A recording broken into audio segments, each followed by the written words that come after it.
अगर उस वक्त भी 2020 में एनडीए एकजुट रहता जैसे आज है, कौन सी सीटें ये लोग जीते? उस सीटों को जीते ना जहां पे चिराग पासवान ने अकेले लड़ने का काम किया।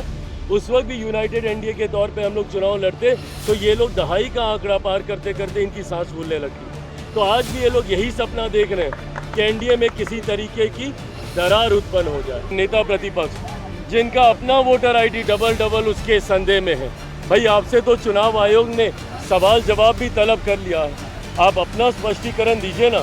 अगर उप मुख्यमंत्री जी का भी इस तरीके से सामने आया, चुनाव आयोग चाहेगा तो उस पर भी जांच करेगा। और इसीलिए तो भैया क्योंकि बार बार आप ये सवाल उठाते हैं। राहुल जी ने क्या किया? अपनी ही सरकार पे सवाल उठा दिए कर्नाटका में जाके। बीजेपी नाराज है क्या? ऐसा कहा जा रहा है कि बीजेपी नाराज है क्या आपसे? बीजेपी को नागवार गुजरा है। देखिए, ये विपक्ष के लोग इस तरीके का भ्रम फैलाना चाहते हैं कि अगर एनडीए में किसी तरीके की दरार आ जाए तो इनकी राह आसान नहीं संभव होने लगेगी। 2020 का इन लोगों ने अनुभव देखा कि भैया अगर एनडीए एकजुट ना रहे, आज जो राष्ट्रीय जनता दल जैसे दल अपने आप को सबसे बड़ा दल कहते हैं, भैया कैसे बड़ा दल बने? अगर उस वक्त भी 2020 में एनडीए एकजुट रहता जैसे आज है, कौन सी सीटें ये लोग जीते? उस सीटों को जीते ना जहां पे चिराग पासवान ने अकेले लड़ने का काम किया। उस वक्त भी यूनाइटेड एनडीए के तौर पे हम लोग चुनाव लड़ते तो ये लोग दहाई का आंकड़ा पार करते करते इनकी सांस फूलने लगती। तो आज भी ये लोग यही सपना देख रहे हैं कि एनडीए में किसी तरीके की दरार उत्पन्न हो जाए। इन्होंने जिनको मेरी बातों में बगावत दिखाई देती है, वो बगावत नहीं है, वो मेरी चिंताएं हैं, जो कि समय समय पर मैंने गठबंधन के भीतर रख कर इस बात को सुनिश्चित करने का प्रयास किया कि अगर बिहारियों की चिंताएं हैं तो उसको सम्मान दिया जाना चाहिए। जिस तरीके से अपराध को लेकर बीते दिनों चिंताएं उठी थी, आज पुनः आप देख रहे हैं कि धीरे धीरे वो व्यवस्था नियंत्रित होने लगी है। जिस तरीके से पीछे अपराधियों ने एकदम सर उठाकर तांडव मचाने का प्रयास किया धीरे धीरे, और ये विश्वास मेरे मुख्यमंत्री पर हमेशा रहा है कि उन्हीं के नेतृत्व में ये संभव है। सुशासन बाबू बिहार की जनता ने ऐसे ही उन्हें नहीं कहा, बट हाँ, विपक्ष अभी भी चाहता है कि किसी भी तरीके से एनडीए में कोई दरार दिखे। ये दरार दिखने वाली नहीं है। एनडीए एकजुट होकर 225 सीटें जीतने के लक्ष्य के साथ अग्रसर हो रहा है और परिणामों के बाद आप देखिएगा कि एनडीए एक ऐतिहासिक जीत के साथ सरकार बना रहा है। नहीं जाना पर भी सवाल हो रहे हैं। चिराग का चौपाल एक ऐसा कार्यक्रम है जैसे हम लोग प्रदेश भर में बड़ी सभाएं आयोजित कर रहे हैं, तो वहीं हम लोग विधानसभा स्तर पर कार्यक्रम आयोजित करें जिसके माध्यम से बिहार फर्स्ट बिहारी फर्स्ट की सोच को जनता तक लेकर जाया जा सके, केंद्र सरकार राज्य सरकार की उपलब्धियों को जनता तक लेकर जाया जा सके। तो हम लोग चिराग के चौपाल के माध्यम से हमारे पार्टी के वरिष्ठ पदाधिकारी साथी सांसदगण इन कार्यक्रमों में सम्मिलित होकर सरकार की नीतियों के बारे में और बिहार फर्स्ट बिहारी फर्स्ट की नीतियों के बारे में चर्चा करने का काम करेंगे। भाई, सीतामढ़ी जाने को लेकर जो ये विवाद उठाया जा रहा है, मैं सीतामढ़ी पहुंचा, पर वहां पर जिस तरीके से मौसम की वजह से कार्यक्रम को थोड़ा प्रीपोन किया गया और मेरा पटना में उससे पूर्व निर्धारित कार्यक्रम था, आप सबसे बातचीत कर ही मैं यहाँ से निकला था, पर क्योंकि बरसात थी, बरसात की वजह से रास्ते में जाम बहुत ज़्यादा था और जब तक हम वहाँ पर पहुँचे तब तक कार्यक्रम समाप्त हो चुका था। तो ऐसा नहीं है कि हम सीतामढ़ी में थे नहीं। अगर विपक्ष इसको मुद्दा बनाना चाहे कि चिराग नाराज़ और इसलिए सीतामढ़ी गए, कतई नहीं, हम सीतामढ़ी में मौजूद थे।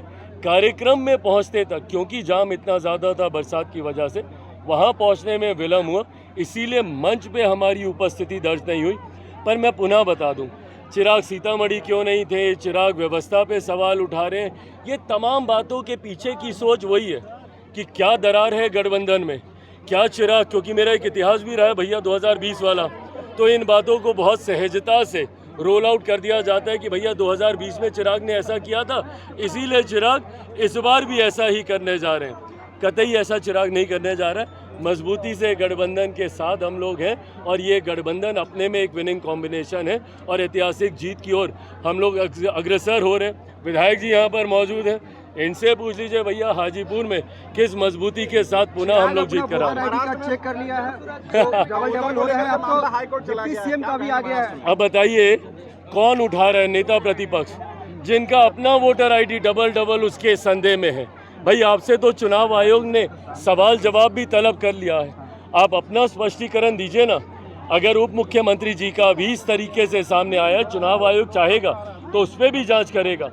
और इसीलिए तो भैया क्योंकि बार बार आप ये सवाल उठाते हैं। राहुल जी ने क्या किया, अपनी ही सरकार पे सवाल उठा दिए कर्नाटका में जाके।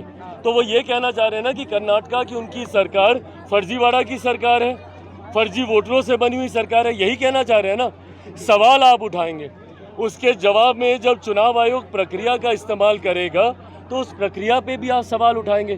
तो क्यों जाते हैं आप चुनाव आयोग के दरवाजे पे? एक साथ चुनाव हुए झारखंड के, महाराष्ट्र के। झारखंड आप जीते, सब ठीक, वोटर आईडी सब ठीक, वहाँ पे वोटर लिस्ट भी सब ठीक। महाराष्ट्र में आज तक हमको सुनाया जाता है कि भैया हम लोग फर्जीवाड़ा से हम लोग चुनाव जीते हैं, फर्जी वोटर बना के। तो बार बार आप जाइएगा, तो कैसे इसको ठीक किया जाएगा? अगर आपको इस बात का संदेह है वोटर लिस्ट को लेकर, कैसे ठीक किया जाएगा? इंटेंसिव रिवीजन से ही। अब जब इंटेंसिव रिवीजन कराया जा रहा है, अब इन्होंने कर्नाटका को लेकर कई इन्होंने उदाहरण भी दिए। अब मान लीजिए उसको गंभीरता से लेते हुए चुनाव आयोग कल को अब अगर कर्नाटका में चला जाए एसआर लेकर, तो ये उस पर भी हंगामा करेंगे कि भैया क्यों एसआर करा रहे हैं। तो भैया क्यों आप दिखा रहे हैं कि एक वोटर 4 जगह वोट दे रहा है? क्यों आप दिखा रहे हैं कि भैया कैसे फर्जी वोट वहाँ पे बनाए गए? तो जब आप सवाल उठाइएगा तो उसका समाधान यही प्रक्रिया है, पर इस पर भी आपको हंगामा करना है। आप भारत की संसद नहीं चलने देते, वहाँ पे आप लोगों ने जाम लगा के रखा हुआ है। क्यों? कि सरकार उस पर बहस कराए। कैसे सरकार बहस कराए? और 1% मान भी लीजिए कि सरकार ने बहस करा ली, तो मुझे राहुल जी या बिहार के नेता विपक्ष के इस बात का जवाब दें कि उस बहस का जवाब कौन देगा। हाँ विधायक जी बताइए, अगर ये बहस हो गई वहाँ पे तो कौन जवाब देगा इसका? किस सरकार, किस विभाग के अंतर्गत चुनाव आयोग आता है, मुझे बताएं राहुल गांधी जी। इसका कौन मंत्री है चुनाव आयोग का, बताएं। किस मंत्री से आपको जवाब चाहिए? अरे भैया एक स्वतंत्र संवैधानिक संस्था है, इसने एक प्रक्रिया को रोल आउट किया, उसको लेकर 2 मत आए। एक बड़ा मत आया जो हम उस प्रक्रिया से सहमत है, एक मत आया विपक्ष के लोगों का जो असहमत है। तो आप चुनाव आयोग के पास जाइए ना, उनसे सवाल तलब कीजिए। संसद नहीं चलने देना, क्या ये संभव है कि चुनाव आयोग पार्लियामेंट में आकर जवाब देगा? नहीं दे सकता। तो आप सदन क्यों नहीं चलने दे रहे? तो विपक्ष ये जो भ्रम फैला रहा है, डरा कर वोट हासिल करना सीए के ज़माने से कर रहे हैं। एक नागरिकता देने वाले कानून को इन्होंने नागरिकता छीनने वाला कानून बता दिया। बता दीजिए मुझे कौन से मुसलमान की नागरिकता सीए से छीन ली गई? देश भर में आगजनी का माहौल बना के रखा। लोकसभा चुनाव में कहा कि भैया आरक्षण समाप्त हो जाएगा, किसका छीन लिया आरक्षण? संविधान खत्म हो जाएगा, कहाँ का संविधान खत्म हुआ? अब ये पुनः डरा रहे हैं। अगर उस वक्त भी 2020 में एनडीए एकजुट रहता जैसे आज है, कौन सी सीटें ये लोग जीते? उस सीटों को जीते ना जहाँ पे चिराग पासवान ने अकेले लड़ने का काम किया। उस वक्त भी यूनाइटेड एनडीए के तौर पे हम लोग चुनाव लड़ते तो ये लोग दहाई का आंकड़ा पार करते करते इनकी सांस फूलने लगती। तो आज भी ये लोग यही सपना देख रहे हैं कि एनडीए में किसी तरीके की दरार उत्पन्न हो जाए। नेता प्रतिपक्ष जिनका अपना वोटर आईडी डबल उसके संदेह में है, भाई आपसे तो चुनाव आयोग ने सवाल जवाब भी तलब कर लिया है, आप अपना स्पष्टीकरण दीजिए ना। अगर उप मुख्यमंत्री जी का भी इस तरीके से सामने आया, चुनाव आयोग चाहेगा तो उस पर भी जांच करेगा। और इसीलिए तो भैया क्योंकि बार बार आप ये सवाल उठाते हैं। राहुल जी ने क्या किया, अपनी ही सरकार पे सवाल उठा दिए कर्नाटका में जाके।